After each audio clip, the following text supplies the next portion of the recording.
y habéis olvidado la exhortación que como a hijos se os dirige diciendo, hijo mío, no menosprecies la disciplina del Señor, ni desmayes cuando eres reprendido por Él, porque el Señor al que ama disciplina y azota a todo el que recibe por hijo.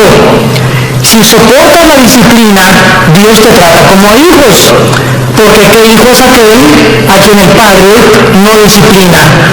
Pero si se os deja sin disciplina, de la cual todos han sido participantes, entonces sois bastardos y no hijos.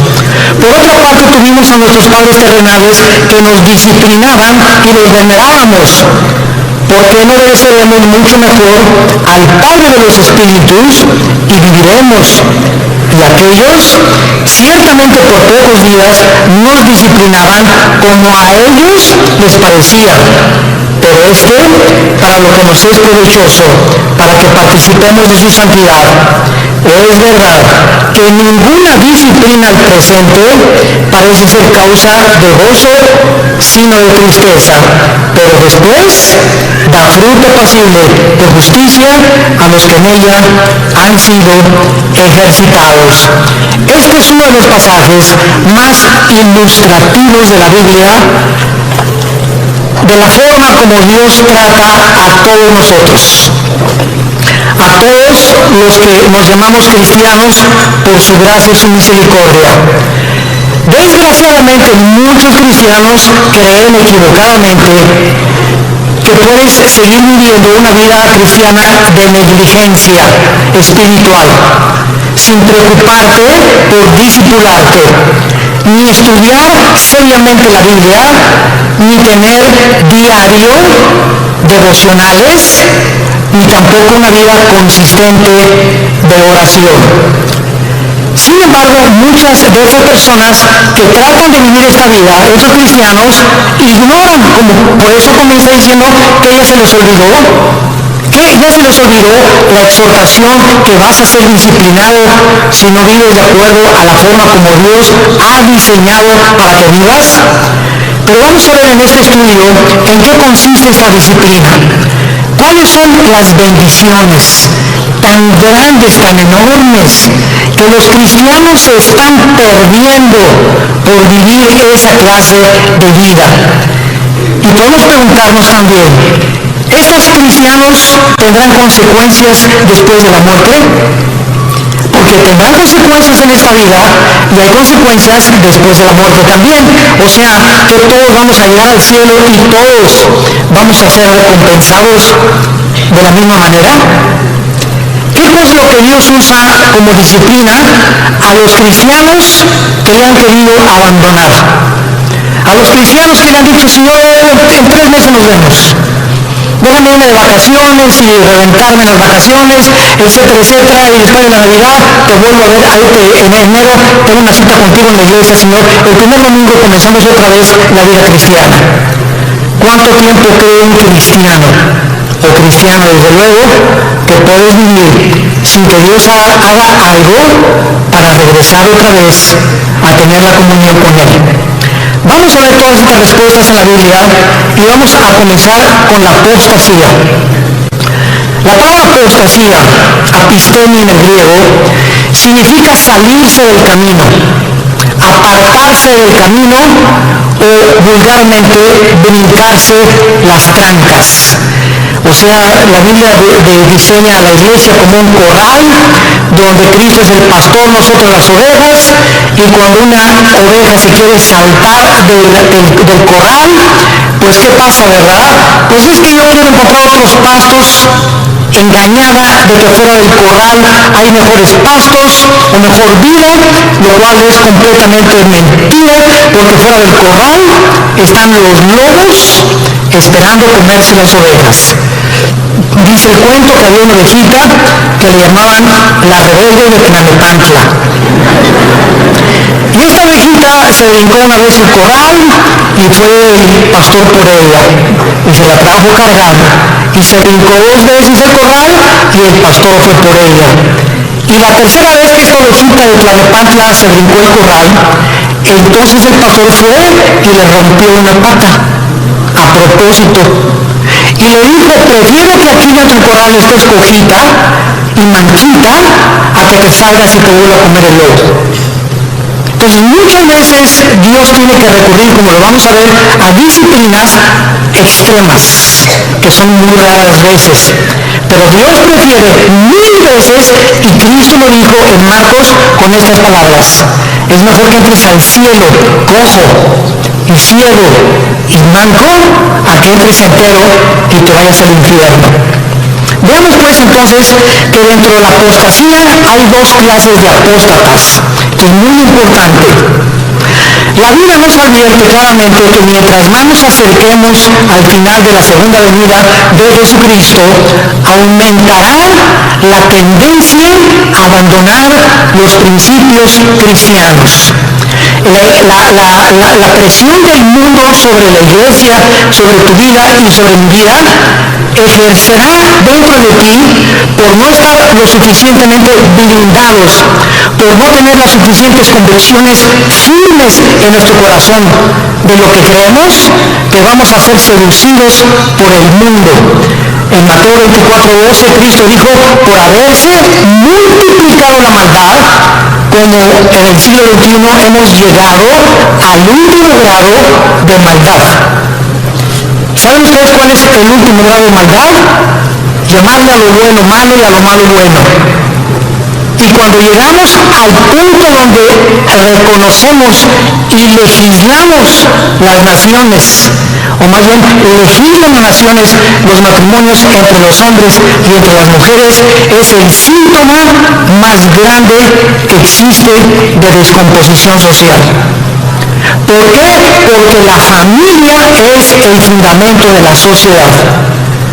Es el núcleo y la fuerza de un país. Y cuando ya los hombres creen que pueden tener y hasta llegar al grado de adoptar hijos, porque ellos no pueden tenerlos desde luego, pero eso sí reconocen que las mujeres paren hijos, ¿verdad? Y no podemos nosotros, pero vamos a buscar quién nos lo tenga por nosotros y lo vamos a adoptar.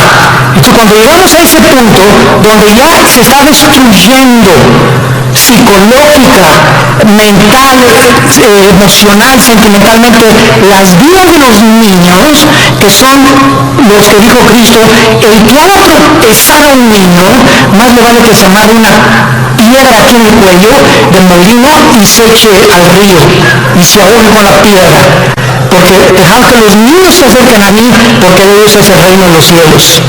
Y cuando comenzamos a tener a los niños y meterlos a nuestra mugre y a nuestra manera de maldad en la que vivimos, arrastrándonos a ellos, a que tengan solamente 2 papás o 2 mamás, sin papá y sin mamá, es cuando nosotros nos damos cuenta que se está ya desarrollando una sociedad que ha llegado al punto de desatar y acarrear los juicios de Dios. Entonces la Biblia nos muestra claramente que esta maldad iba a aumentar. En 2 Timoteo capítulo 3 dice: vendrán tiempos peligrosos. Esta palabra peligrosos, alepos, en el griego significa feroces. Y solamente en todo el Nuevo Testamento se usa esta palabra, alepos, que se tradujo en 2 Timoteo peligrosos, y en los evangelios se usa con los endemoniados. Cuando la Biblia describe al endemoniado gadareno, dice que era de aspecto feroz, o sea, alepos. Y vemos cuando dice Pablo en 2 Timoteo 3, del 1 al 5, vendrán tiempos de que los demonios van a aumentar su ataque contra los seres humanos, y habrá hombres amadores de sí mismos, intemperantes, orgullosos, sin afecto natural, con odio a los padres, sin respeto a la autoridad, etcétera, etcétera. Entonces la Biblia nos pinta un panorama que estamos ya entrando a ese lugar, a esa plataforma, a esta dimensión en la que el mundo va a ejercer más y más presión contra nosotros y muchos se van a apartar. Y esta palabra apostasía, como vimos, es salirse del camino, apartarse de la verdad o seguir otro curso revelado. Por ejemplo, en Hechos 5:37, hablando de un líder de una secta, dice que se los llevó en pos de sí. Esta es la palabra que se usa para apostasía. Cuando algo o alguien te saca, un amigo, una amiga, la pornografía, la homosexualidad, las adicciones, las drogas, el alcohol, cuando cualquier cosa en el mundo te jala y te aparta del camino de la verdad, del camino de la santidad, del camino de la justicia, se llama apostasía. Has apostatado. Ahora bien, hay dos clases de apóstatas. Esto es muy importante. Hay cristianos que son apóstatas por un tiempo. Y hay apóstatas que nunca fueron cristianos, pero que entraron a la iglesia por un tiempo y después se apartaron. ¿Cuál es la diferencia entre el cristiano que apostató y el que es apóstata para siempre? Como lo vamos a ver a continuación. La diferencia está en que si tú eres un cristiano y te has apartado del camino y eres hijo y eres hija de Dios, pau, y te viene duro. Dios te hace regresar. De la oreja nos trae de regreso. Pero si eres una persona que jamás recibiste a Cristo, pero fuiste a los estudios bíblicos y fuiste a los desayunos y tal vez algún día hiciste una decisión por Cristo, pero realmente tus convicciones no eran firmes ni profundas, te vas a apartar del Señor, pero la diferencia está en que tú nunca vas a regresar al camino. Entonces, el cristiano que se aparta, Dios lo regresa por las buenas y por las malas, y lo vamos a ver. A muchos, Dios inclusive prefiere llevárselos a casa antes de que sigan lejos de Él. Entonces, vamos a ver que hay cristianos que se mueren antes de que Dios termine su programa con sus vidas. Hay cristianos que se mueren antes de que acaben la misión que Dios les dio, porque solo Dios sabe que has llegado al colmo y no te vas a arrepentir, pero como eres hijo y la salvación no se puede perder, te lleva a casa antes de tiempo. Veamos en primer lugar algunos ejemplos de los apóstotas que nunca fueron salvos. Juan capítulo 13, el clásico ejemplo de Judas. Es increíble que yo he escuchado varias veces a muchas personas predicar o enseñar que Judas perdió la salvación por el amor de Dios. O sea, que fue salvo, pero que perdió la salvación. Vamos a ver qué dice la Biblia. En Juan capítulo 13, versículos 10 y 11. Ya Cristo está a punto de entrar a la cruz y al huerto de Getsemaní. Y les dice, el que está lavado no necesita lavarse, sino lavarse los pies, pues está todo limpio. Eso le estaba hablando a todos los apóstoles que eran salvos, que eran cristianos, como todos nosotros. En el momento que recibes a Cristo, ¿quién nos lava? Dice la Biblia en Efesios 5 que es la palabra de la que nos lava y la sangre de Cristo, ¿verdad? Y ahora, ya siendo cristianos, Dios nos da la responsabilidad de nosotros seguirnos lavando. O sea, si cometemos un pecado, la sangre de Cristo, que es tan fresca como cuando nos salvó Dios, nos limpia todo pecado. Entonces, un cristiano tiene que estar continuamente metiéndose a la regadera, porque diario se nos pega la contaminación del mundo, lo que es en tu oficina, con tus amigos, en la escuela, en la universidad, chistes groseros, un programa grosero, desnudos en la televisión, desnudos en el cine, todo eso entra a nuestra alma y nos ensucia, nos contamina. Y esa suciedad la tenemos que estar sacando para mantener no la salvación, la comunión con Dios. Ustedes están lavados, pero no necesitan sino lavarse, ¿verdad?, los pies. Y vosotros limpios estáis, aunque no todos. O sea, había alguien ahí dentro del grupo de Cristo que no había sido nunca lavado. Ustedes sí están lavados y ahora nos vamos a la perla. Hay alguien entre ustedes que no está lavado, porque sabían a quién le iban a entregar. Por eso dijo, no están limpios todos. Judas nunca fue limpiado. de sus pecados. Jamás. Versículo 18. No hablo de todos vosotros. Yo sé a quienes he elegido, mas para que se cumpla la escritura, el que come pan conmigo levantó contra mí su calcañar. Capítulo 17 de San Juan. Nos brincamos al capítulo 17 y aquí ya Cristo lo aclara, tan transparente como la luz del sol. Dice Juan 17, versículo 12. Cuando estaba yo con ellos, o sea, Cristo está orando al Padre, está dirigiéndole estas palabras al Padre. Cuando estaba yo con ellos en el mundo, yo los guardaba en mi nombre. A los que me diste, yo los guardé. Y ninguno de ellos se perdió, sino el hijo de perdición, para que la escritura se cumpliese. O sea, nunca Judas estuvo bajo el cuidado de Cristo. Nunca, jamás. Los guardó de Satanás y los guardó del mal. Cuando vino Satanás a atacar a Pedro, ¿se acuerdan? Que le dijo Cristo: oye, Satanás ha pedido tu alma para zarandearte. Y Pedro, muy macho: no, yo no me voy hasta la muerte contigo. Espérame, Pedro, el gallo va a cantar 3 veces y tú me vas a negar. Entonces Pedro y Judas, los dos traicionaron a Cristo. Los dos le volvieron la cara a Cristo, porque Pedro negó a Cristo 3 veces. ¿Y cuál fue la diferencia? Que cuando Pedro lo negó, vean esto, cuando Pedro negó a Cristo, en ese momento Cristo se encontraba como a 10 metros de Pedro. Y cuando Cristo volvió a ver a Pedro, Cristo lo volvió a ver con los ojos moros. Ya había sido golpeado Cristo.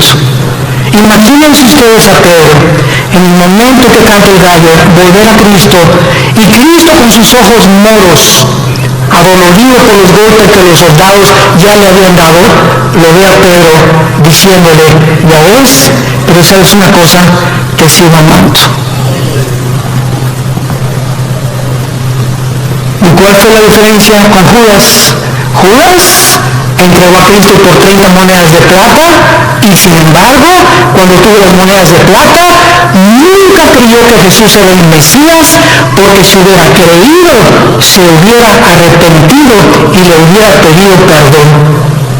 ¿Qué hizo Judas? Agarró las 30 monedas de plata y las tiró, y fue y se quitó la vida, se suicidó, se colgó de un árbol. Dice en Hechos capítulo 1 que se rompió la rama del árbol y cayó de las piedras y todo se estripó completamente. Murió ahorcado y con todo el vientre abierto, comido por los gusanos. Así acabó Judas. Judas nunca, jamás fue salvado. Y en el capítulo 18, dice el versículo 8 de Juan también: respondió Jesús: os he dicho que yo soy, pues si me buscáis a mí, dejad a ir estos, para que se cumpliese aquello que había dicho: de los que me diste, no perdí ninguno, más que, como dijo anteriormente, el hijo de perdición. Ahora, el apóstol Pedro, seguimos estudiando las personas que nunca fueran salvas. Segunda de Pedro, carta segunda de Pedro, capítulo 2. Aquí el apóstol Pedro claramente habla en el capítulo 2 y describe las características de todos los falsos profetas.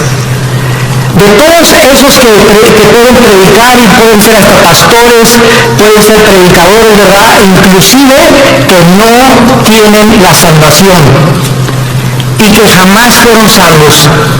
Y dice en Pedro, versículo 21 y 22, describiendo ya todas sus características de estos falsos maestros y profetas que menciona en el versículo 1 y versículo 2, dice el versículo 21, 2 Pedro 2, 21 y 22, porque mejor les hubiera no haber conocido el camino a la justicia.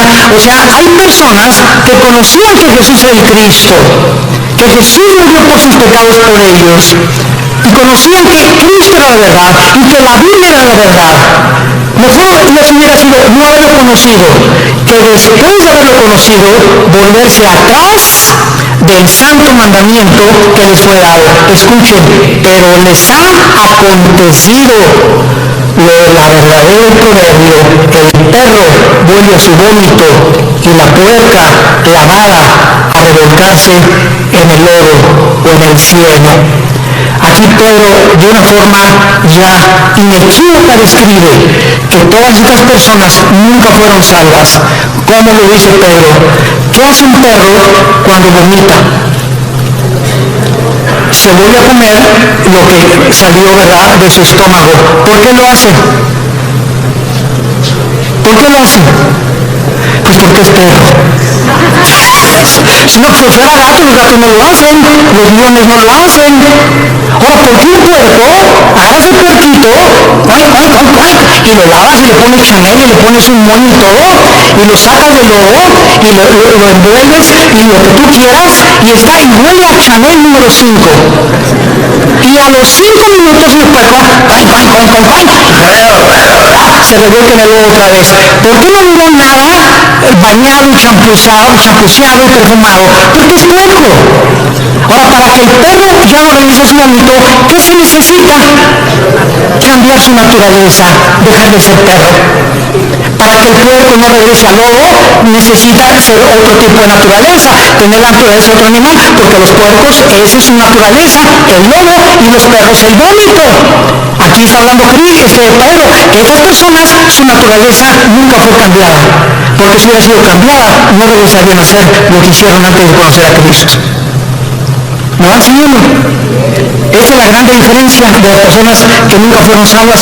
En 1 Juan 2:19, el apóstol Juan dice, 1 Juan 2:19, salieron de nosotros. Oye, don Pancho, pero si tú ibas a la iglesia ahí en el Sinapolo hace 15, 20 años, o estuvimos aquí en la iglesia, aquí están los estudios conmigo, oye, tú estuviste en el LITI, tomaste todo el curso del LITI, compadre. Y ahora que estás divorciado, estás con otra señora, y ahorita ya has cometido adulterio, etcétera, etcétera, y te vas a te contesta tu compadre, sí, ¿y qué? Chale. Ya en ese momento te das cuenta, ¿verdad?, que ya hay algo raro. A una persona que fue cristiana, pues sí, ¿verdad?, y me duele, ¿verdad?, y lo que tú quieras, pero otras personas salieron de nosotros, pero no eran de nosotros. Porque si hubieran sido de nosotros, dice 1 Juan 2:19, hubieran permanecido con nosotros. Salieron para que se manifestara que no todos los que vienen a la iglesia son y pertenecen al cuerpo de Cristo. Todas las iglesias, esta y todas en el mundo cristianas, todas las iglesias sin excepción son una mezcla del trigo y la cizaña. Así que el que está a tu lado a la derecha, aunque tenga esa cara de Santa Rita de Casia, y el que está atrás de ti, que tiene esa de un cloromiro, no son todos lo que aparecen ser. Entonces no te decepciones y no te desilusiones. Ay, no son las iglesias, nada, mi amada. Y te acuerdas de esa persona que sí son los cristianos. Espérame tantito, así no son todos los cristianos. Si un avión se cae con un piloto porque iba borracho, no significa que todos los pilotos de American Airlines son borrachos. Si un carro de carrera choca, no significa que todos son tan tontos como el que chocó. Entonces no puedes generalizar. Entonces tenemos que entender eso. La iglesia es una mezcla y no todos son lo que son. Hay un remanente en todas las iglesias de verdaderos hijos e hijas de Dios. Y solo el tiempo dirá verdaderamente quiénes son los que permanecieron hasta el final. Muy bien, veamos ahora los que son salvos. Proverbios capítulo 3, los apóstatas que son salvos, pero que regresan porque son hijos de Dios, y Dios hay su promesa: al que ama, disciplina. Y si no hay disciplina es porque nunca fuiste hijo de Dios. Pero por eso sigues haciendo lo que te da la gana. Porque si fueras hijo de Dios o hija de Dios, ¿desde cuándo Dios que ya te hubiera surtido? Y bien surtido. Pero sigues igual de hace 1 o 2 años precisamente porque nunca has pertenecido a la familia de Dios.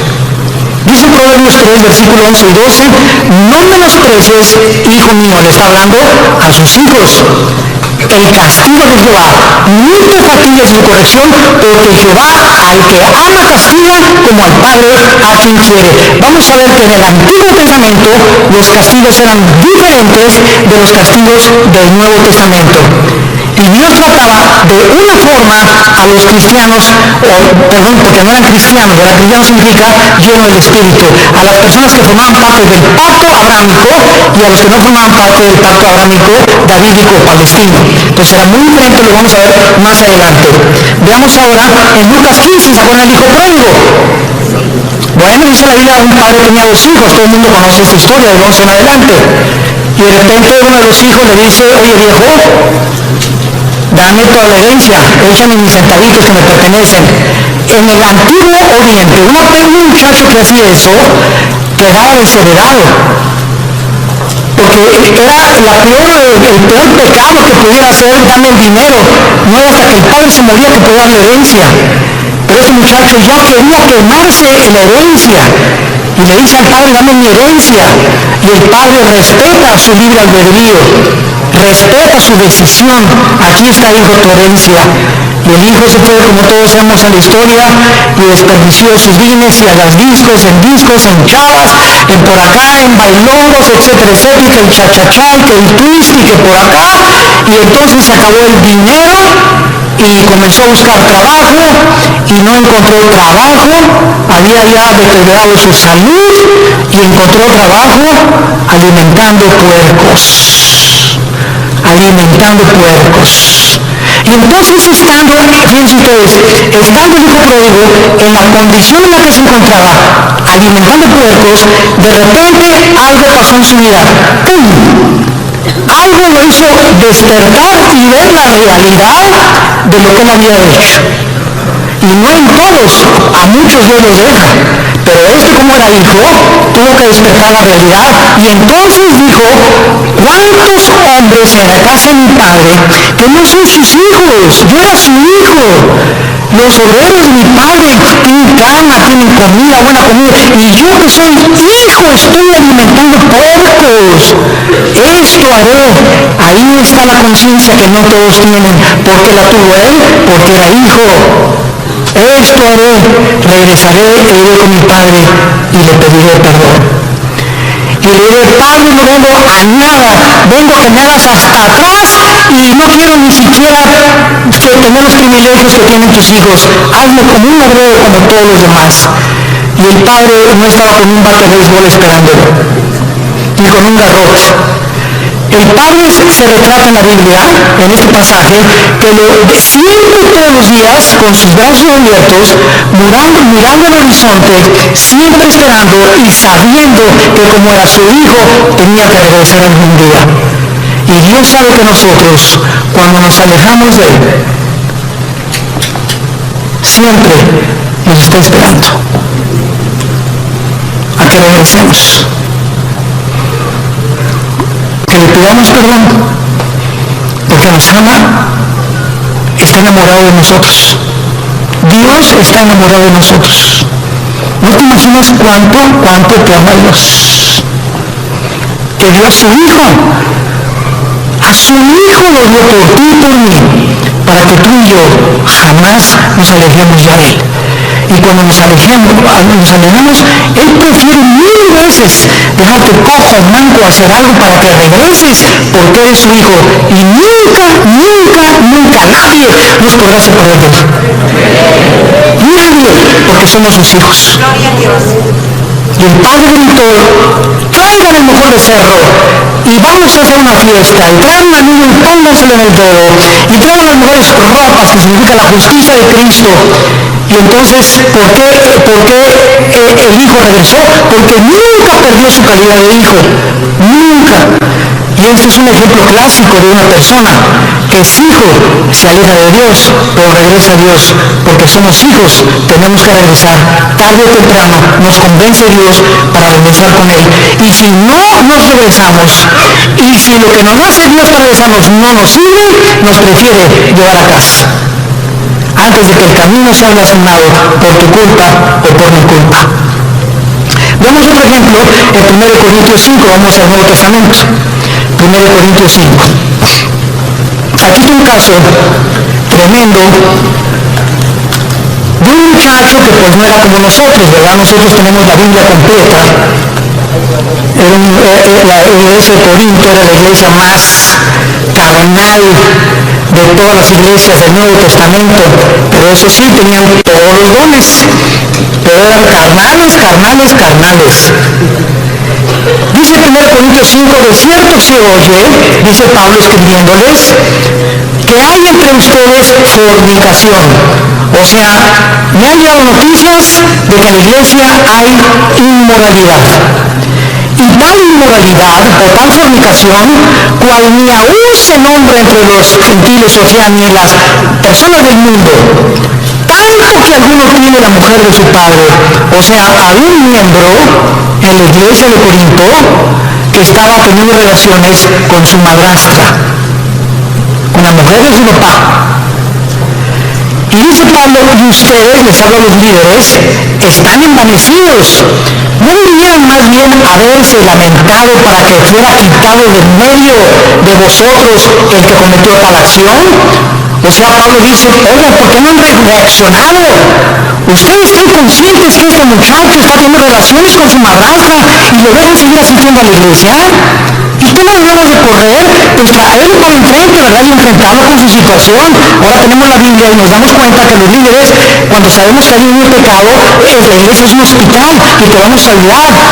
Pero cuando sabemos que alguien insiste y sabemos que alguien, por ejemplo, si una señora me dice, mi esposo tiene ya 6 meses que es adúltero, hermano, pastor, y ya hablamos nosotros con el esposo de los pastores, y le dijimos, mira, estás viendo el pecado, y sabemos que aquí en adulterio, la disciplina de Dios es decirle a esa persona, tú no puedes entrar a la iglesia, porque puedes entrar porque es un hospital si colaboras con el doctor para que te cure.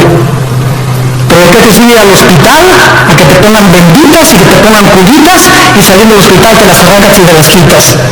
Y regresas con el doctor, oiga, ya le he puesto 3 curitas, pues es que no me gusta, no quiero para que vienes conmigo. Si no quieres que te cure, para que vienes al hospital. Y así en la iglesia, un hospital de almas enfermas que necesitan sanidad de Dios. Y dice más adelante el versículo 3, ciertamente dice Pablo, yo, como ausente en cuerpo, pero presente en espíritu, ya como presente he juzgado al que tal cosa he hecho, en el nombre de nuestro Señor Jesucristo, reunido en vosotros y mi espíritu con el poder de nuestro Señor Jesucristo, el tal sea entregado a Satanás para destrucción de la carne. Vean ustedes con mucha atención lo que sigue, a fin de que el espíritu sea salvo en el día de Cristo o en el día del Señor. ¿Qué estaba diciendo Pablo? Que cuando una persona es disciplinada por los pastores en la iglesia y es sacada de la iglesia al mundo, lo sacas del corral, afuera del corral están los lobos. Y Dios le da el permiso a Satanás de atacar a esa persona y quitarle la vida. Pero el espíritu es salvo porque era hijo de Dios. A fin de que el espíritu sea salvo. Aquí está un muchacho que iba a morir en pecado, pero como la salvación no se pierde, se va al cielo antes de tiempo. ¿Por qué? Porque la salvación que nos ha dado es por gracia. Para que nosotros seamos salvos y entendamos esto, no puede haber ninguna obra buena antes de la salvación, ninguna obra buena después de la salvación, para que nosotros seamos mantenidos siendo salvos. Cuando alguien me dice que la salvación se puede perder, les digo, bueno, es que tú no has entendido el pacto de Dios.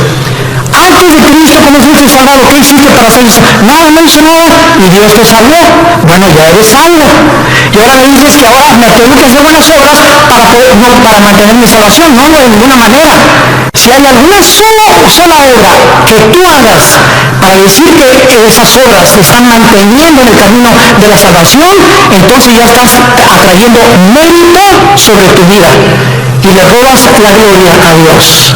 Las buenas obras que hacemos después de que ya somos salvos no son para mantener la salvación, son como el fruto de nuestra santificación. Efesios 2:10, porque para buenas obras hemos sido llamados, las cuales preparó Dios de antemano para que anduviéramos en ellas. Entonces, las buenas obras que yo hago después de Jesucristo implican y dan testimonio que soy hijo de Dios, pero no hago buenas obras ni me porto bien para decirme, Señor, ya pequé, ya tuve la salvación, ya perdí mi nacimiento, mañana nazco de nuevo, ¿verdad? O ya pequé, el Espíritu Santo ya me selló, pero ya se fue porque ya perdí la salvación. Pero el año que entra que regrese aquí, me vuelves a sellar, ¿verdad? Imagínense ustedes este estado tan absurdo espiritual de una persona. Entonces, si pierdes la salvación, ya no vuelves a ser nacido de nuevo, ya regresaste a la eternidad, otra vez al estado en que te encuentras. Puede un bebé que nazca regresar al vientre de su madre otra vez. Imagínate, no me gusta, yo afuera, mejor me regreso adentro. Y el bebé mete dentro de la panza de la mamá, ¿verdad? Y la matriz de la mamá. Es absurdo, es exactamente la salvación. Veamos otro ejemplo en Santiago capítulo 5, de personas que son cristianas, pero pecaron, pero están en peligro muy grave de ser disciplinados por Dios. Santiago 5, versículo 19 y 20. Hermanos, ¿a quién le está hablando? A hermanos, a cristianos. Si alguno entre vosotros, o sea, entre los hermanos, se ha extraviado, o sea, se ha salido del camino, o ha apostatado de la verdad, y alguno le hace volver, sepa que el que haga volver al pecador del error de su camino, salvará ¿de qué? De muerte un alma y cubrirá multitud de pecados. Esto es lo que vamos a entender en Juan 5, lo vamos a ver, esto es lo que se llama el pecado de muerte de un cristiano. Si tú ves que tu hermana o tu hermano anda por ahí afuera y nadie sabe más que es cristiano, pero tú vas, oye Jorge, ya no sigas así, hombre, ya no te la sigas tronando, ya no sigas acostándote con tu novia, Dios te va a disciplinar. Y si tú convences a esa persona que regresa al pecado, lo estás salvando, porque si ese que tú vas a exhortar sigue ese camino, Dios no tarda en llevárselo a casa antes de tiempo, o que le venga algo serio en su vida para que lo haga recapacitar y regresar a Dios, o llevárselo a casa antes de tiempo. Si tú ves a alguno entre los hermanos que tiene una vida licenciosa y que se dice cristiano, y tú logras convencerlo y orar con él, o comenzar a orar por él y traerlo al camino otra vez, lo estás salvando de que Dios lo lleve antes de tiempo a su casa. Ahora veamos otro ejemplo también de estas personas en 1 Juan capítulo 5. Antes del Apocalipsis está 1 Juan y dice así.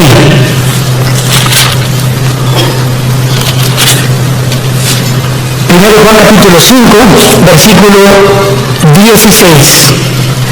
Si alguno viere a quién, a su hermano, otra vez a un cristiano, si alguno viere a su hermano cometer pecado que no sea de muerte, pedirá a Dios y le dará vida. Esto es, para los que cometen pecado que no sea de muerte. Hay pecado de muerte por el cual yo pido que no se pida, o por el cual yo digo que no se pida. Veamos la diferencia. Hay cristianos que solo no saben que aunque tú vayas y los exhortes, no van a regresar a Dios, pero son cristianos. Están tan endurecidos y tan aferrados al adulterio o a esto o a la fornicación o a aquello, que solo Dios sabe que, porque solamente Dios conoce el corazón, que no van a regresar. Y entonces hay muchas personas que Dios sabe que no van a regresar y ya no les pone a los demás hermanos orar por él. Así que mientras tú tengas ganas de orar por alguien, significa que ese pecado no es de muerte todavía. Pero cuando ya no sientes orar por nadie o por esas personas que andan en pecado y tú ya tienes unos meses que no oras por ellos, es porque el Espíritu Santo ya no te los ha puesto, porque ya no tarda Dios en llevárselos a casa. Esas son las personas que son salvas, pero que han cometido el pecado de muerte. Ahora veamos algunas causas espirituales por las cuales los cristianos se apartan de Dios. He apartado 4 principales razones. La primera es la persecución. Juan capítulo 15, 18 al 19. Si el mundo nos aborrece, sepan, nos está hablando los hijos de Dios, que el mundo me aborreció a mí. Si tú eres cristiano y regresas a tu casa y ya con el pastor, ¡ay, pastor! Pues desde que me convertí, ya mis padres no me quieren, y en la escuela se hacen burla de mí, bla, bla, bla, etcétera, etcétera. Pues, ¿qué creías entonces?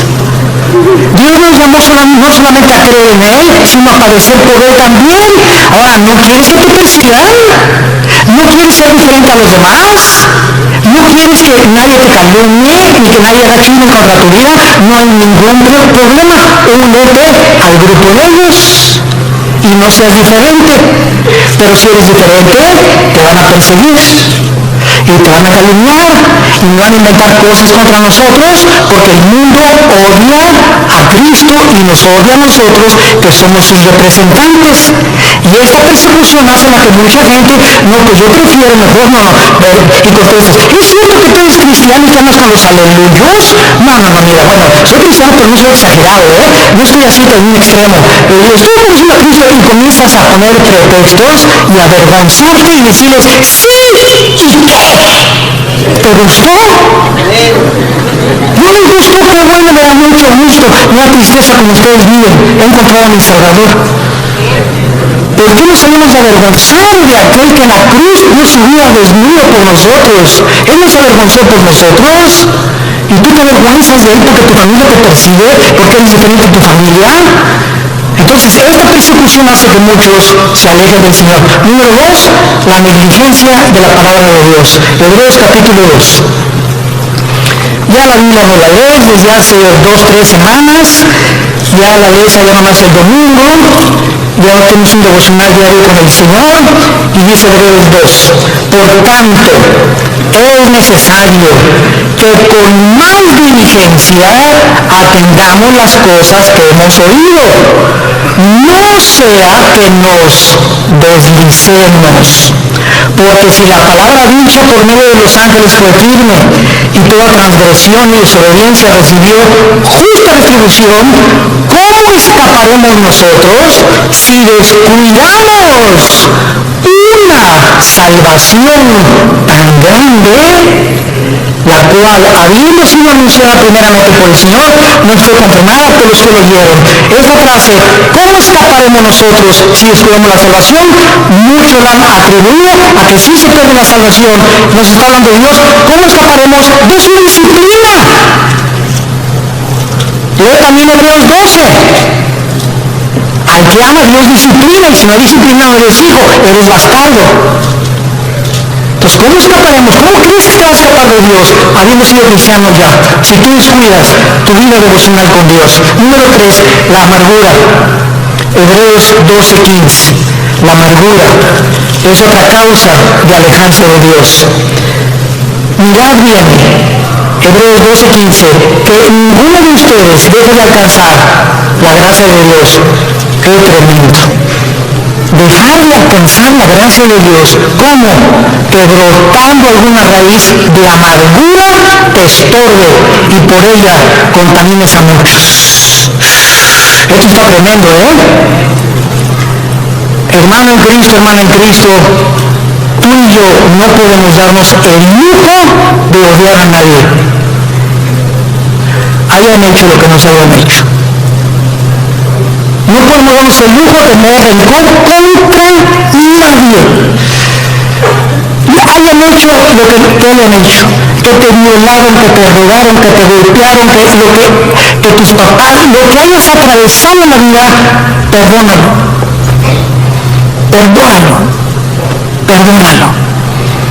Que no puedo perdonarle, cae de rodillas y no, díselo, no puedo perdonar. Gracias, hija, porque eres honesta. Padre, si tú no me das el poder de perdonar a Pancho, o a Lucrecia, o a Carlita, etcétera, etcétera, o al perro que me mordió, no tengo la capacidad de perdonar. Pero si tú eres cristiano y estás en tu corazón en este momento que me escuchas, tienes algo contra alguien que te ha lastimado en el pasado, ten mucho cuidado, porque el rencor se vuelve en amargura. Y cuando un cristiano está amargado, cierra el cielo. Cierra el cielo. ¿Qué es la gracia, no es la gracia santificante, no es la gracia salvífica, está hablando de la gracia santificante. ¿Qué es la gracia? Diario el cristiano necesita poder de Dios, diario necesita el poder de Dios al venir a su palabra para tener el poder de vivir para Él. Porque separado de Él yo no puedo hacer nada. Entonces la amargura me bloquea la gracia de Dios y me quedo sin poder. Me quedo en mi propio poder, en mi propia carne. Porque algo está bloqueando que Dios me ayude y me saque del pozo de la desesperación, de la red en que he caído, de la trampa que te pusieron. ¿Qué cosa es la amargura? Es el más grande veneno en la vida de un cristiano. Y número 4, el amor al dinero. Primera de Timoteo 6, versículo 10. Porque raíz de todos los males no es el dinero, es el amor al dinero. Gracias a Dios por las familias ricas y los millonarios, porque la obra de Dios tiene que sostenerse. Si no hay dinero, no hay misioneros. Si no hay dinero, no hay construcciones. Si no hay dinero, no hay televisión. Si no hay dinero, no hay viajes. El dinero no es malo. El malo es amar lo que tú tienes. Cuando tú amas más lo que tú tienes que la obra de Dios, te va a hacer que te alejes de Dios.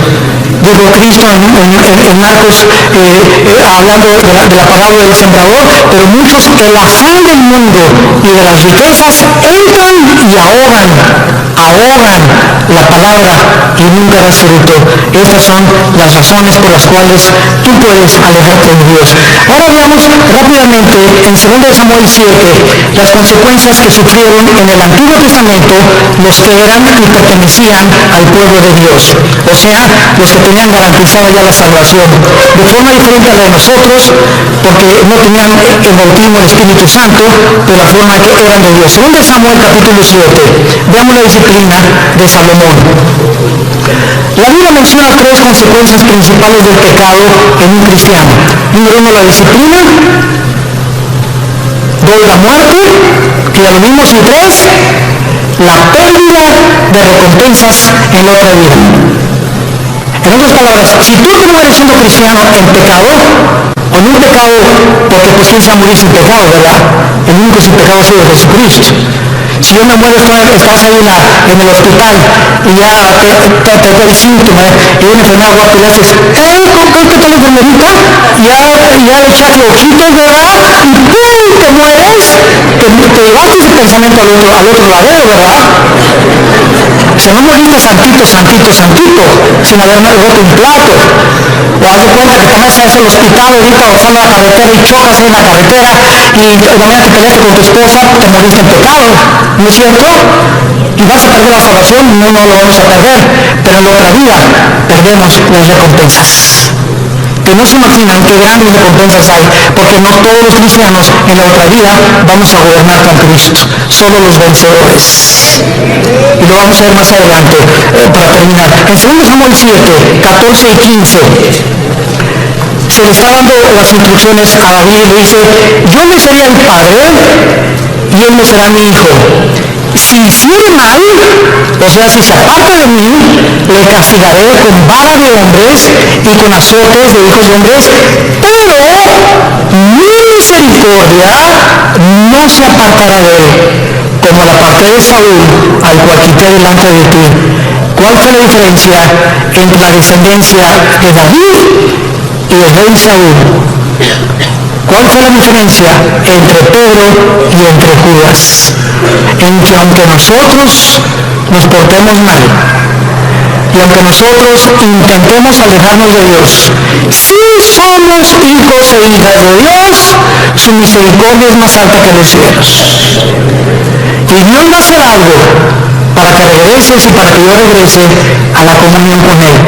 Y va a ser disciplina. La palabra disciplina es interesante porque viene de la palabra paidedo, viene de la palabra pedagogo, que significa el que forma el carácter o el maestro. Entonces, ¿se acuerdan de nuestro pasaje en Hebreos 12? Dios al que ama disciplina, al que ama le forma el carácter a través de pao, y castiga también con azotes. O sea, Dios usa en la Biblia para formar tu carácter, y si somos tercos, pao. azota al que recibe por hijo. La palabra azotar en el griego es castigo físico. Algo va a tener que usar Dios, como lo que dice en uno de los salmos. No sean como los caballos, como los mulos, que el caballo tiene que meterle aquí un freno. El freno es un fierro con un puente, y cuando se le mete al caballo el freno y le jalan las riendas, el puente se le encaja en el paladar al caballo, y el caballo, cuando asocia el dolor, se para y le obedece al jinete. Si no se le aplica dolor al caballo, el caballo se desboca y sigue corriendo.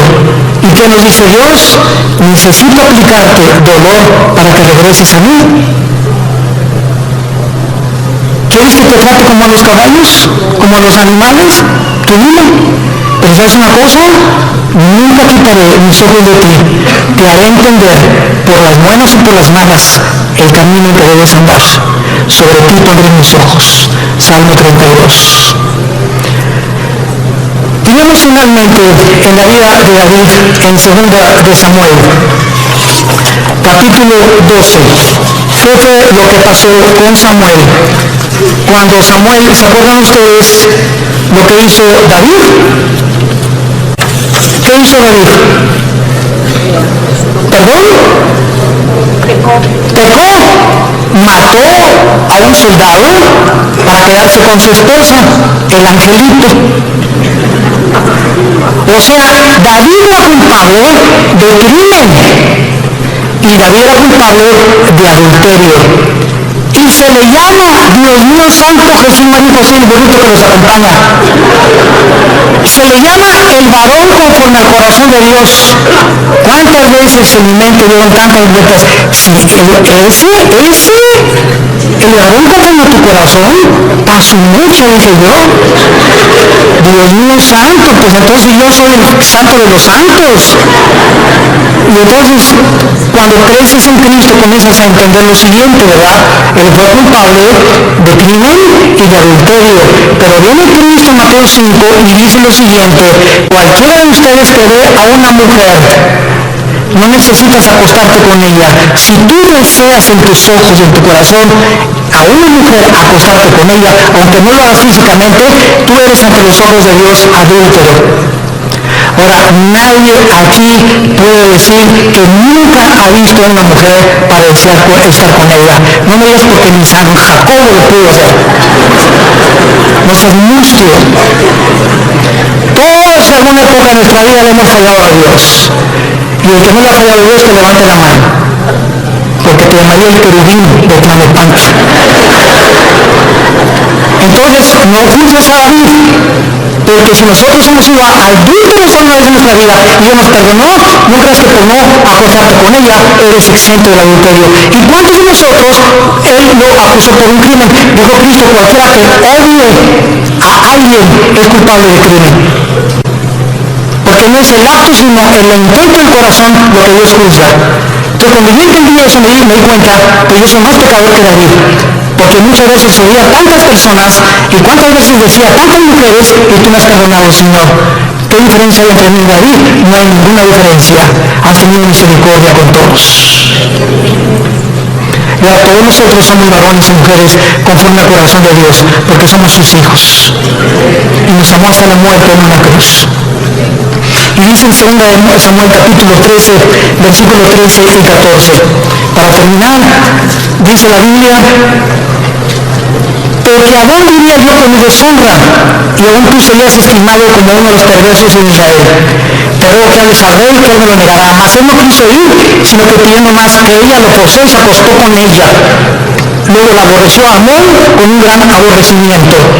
Vemos nosotros aquí, cuando dice remover la misericordia, se refiere al pasaje donde el rey Saúl fue advertido que si obedecía a Cristo, él permanecería firme en su reino.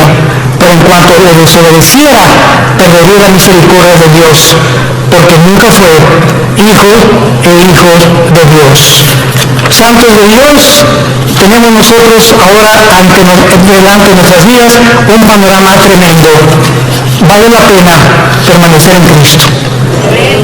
Vale la pena ya tomar en serio a Dios y decido tener devocionales con él diario porque separado de ti no lo voy a hacer, sino limpiar mi vida, amar a mi esposa, amar a mi esposo, darles un buen ejemplo a nuestros hijos, vivir una vida sexual limpia, pura y santa delante de Dios, que tiene grandísimas recompensas para tu matrimonio futuro, para tus hijos y para la eternidad.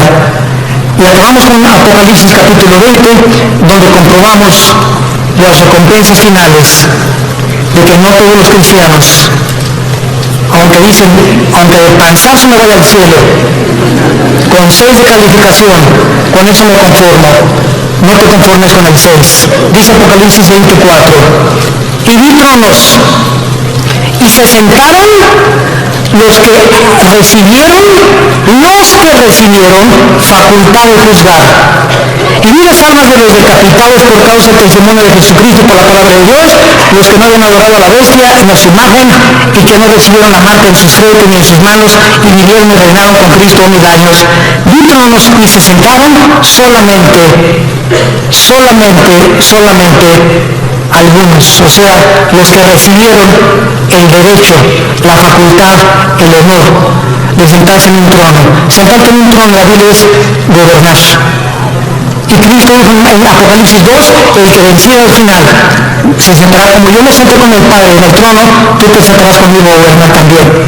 O sea que en la otra vida va a haber reyes y príncipes y soldados rasos, cristianos que nunca quisieron pasar al siguiente nivel de santidad y de crecimiento en la gracia de Dios. ¿Qué escoges tú en esta tarde para vivir en tu vida cristiana? Dios al que ama disciplina y azota al que recibe por hijo. No puedes con Dios. No juegues con Dios, porque Dios es un Dios santo, santo, santo. Gracias por tu palabra, Señor, en esta tarde,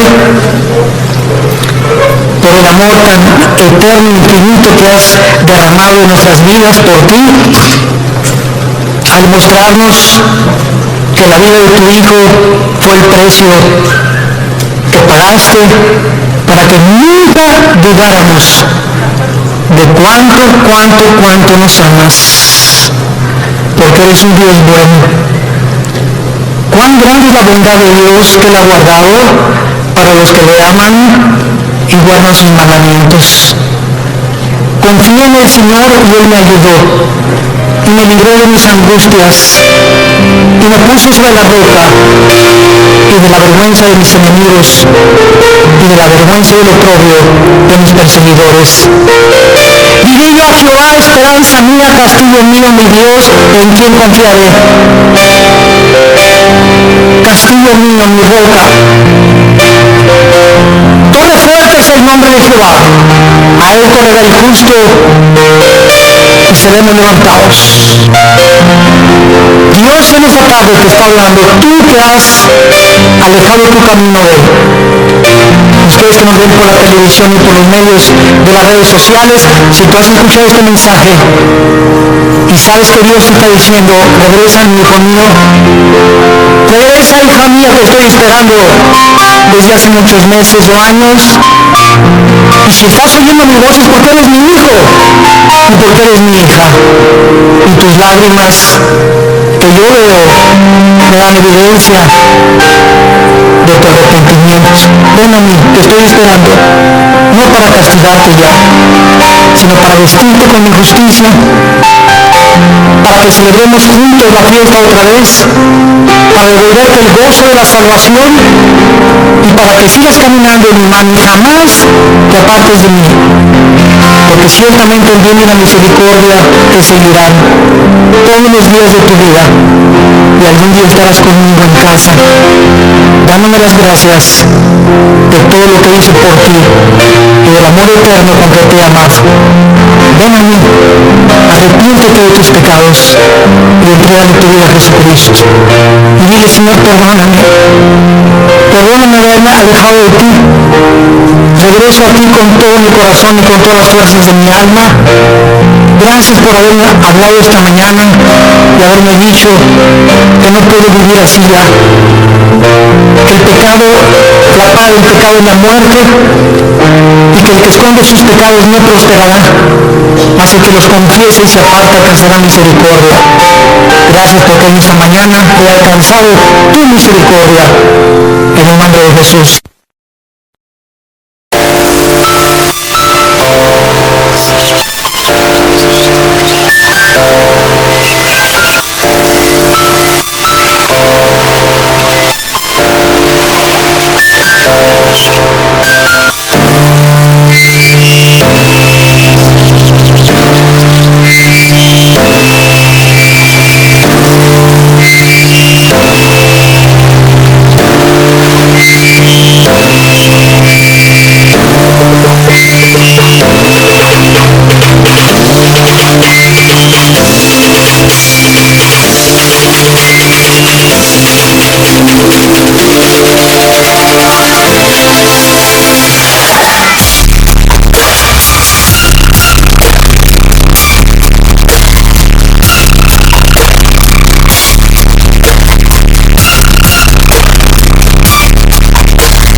thing related to you make me smile. I know you are doing hard work to make things possible. I wanna let you know that I am with you, and I will be forever. Every little thing related to you make me smile. I know you are doing hard work to make things possible. I wanna let you know that I am with you, and I will be forever. When you talk, I want to listen to you for hours. When you are there beside me, I feel like looking at you all the time. My love for you never really change. Just want to tell you that you mean a lot to me.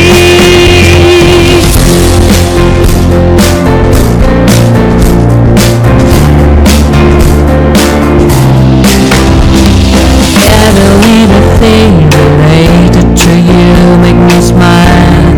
I know you are doing hard work to make things possible.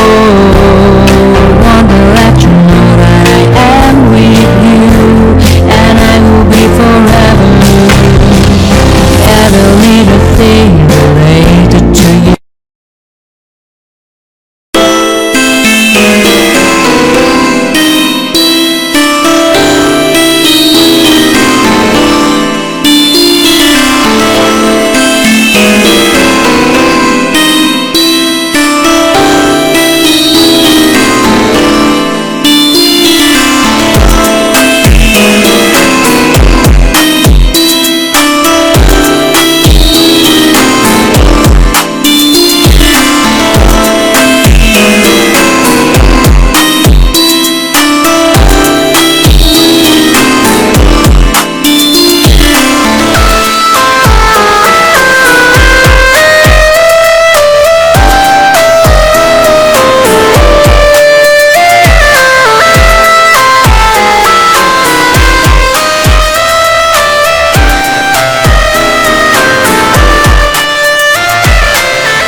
Every little thing related to you make me smile. I know you are doing hard work to make things possible.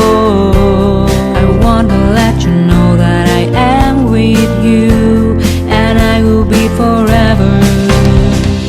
Every little thing related to you make me smile. I know you are doing hard work to make things possible. I want to let you know that I am with you, and I will be forever. When you talk, I want to listen to you for hours. When you are there beside me, I feel like looking at you all the time. My love for you will never really change. Just want to tell you that you mean a lot to me.